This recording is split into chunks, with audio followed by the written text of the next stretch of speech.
as Jack was saying there, the ADF chief David Johnston has made things uncomfortable for the Prime Minister by casting doubt on what the PM says he knew about Chinese live fire drills off the New South Wales coast. So further to this now, let's go to Canberra and bring in the Shadow Home Affairs Minister James Paterson, who was there at Senate estimates.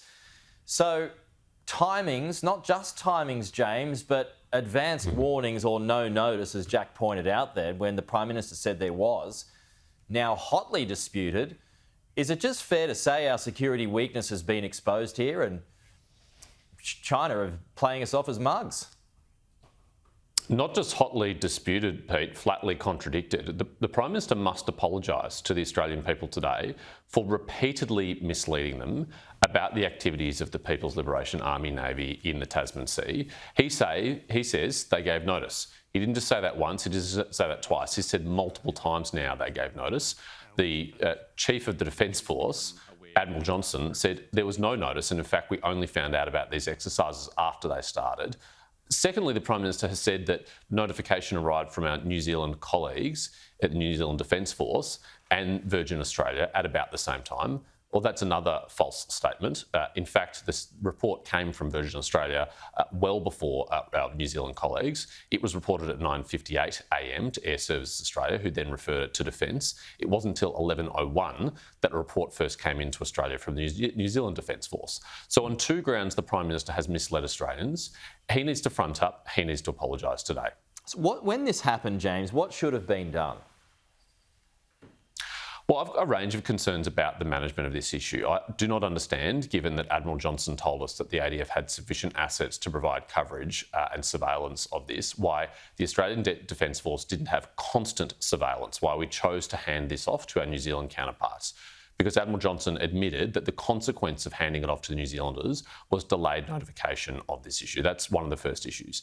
The second issue is the Prime Minister should have been much more upfront and honest with the Australian people. The third issue is he should have been much stronger in standing up for Australia and our men and women in uniform, objecting to the Chinese government over this issue rather than downplaying it as he has been. And finally, the Prime Minister should stop equating the behaviour of our professional and dedicated and patriotic men and women in uniform and what they do in the South China Sea to what the Chinese Navy has done in the Tasman Sea. They're completely different. We do not behave in the unprofessional way that they have done. We are not reckless, but that's what the Prime Minister has compared it to. Do you think there's an element of naivety here from the Australian government to China, given that trade seems to be back on track? There really should be no naivety at all, Pete. I mean, maybe 5 years ago, but there's enough in the public domain, let alone the classified intelligence briefings that the Prime Minister regularly receives and I hope pays attention to. But based on his lack of attention to detail and understanding of this issue, perhaps that's the problem. Perhaps he doesn't read his briefings. Perhaps he doesn't pay attention. He clearly has no natural instincts for national security and no interest in it. And maybe that's why we're in the world we're in.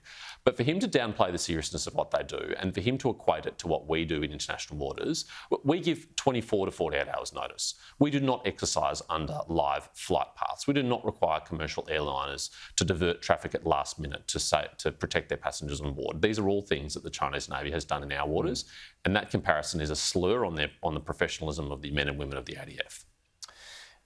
Do you assume there are subs out there? Yes, I think it's highly likely that there are submarines as part of this task group. I asked the ADF that yesterday. They weren't able to say. They don't know. They said that it is often the case that submarine accompanies these kind of task groups, but this is a very formidable, very capable task group, and I'd be surprised if they didn't have a nuclear submarine trailing them. Yeah.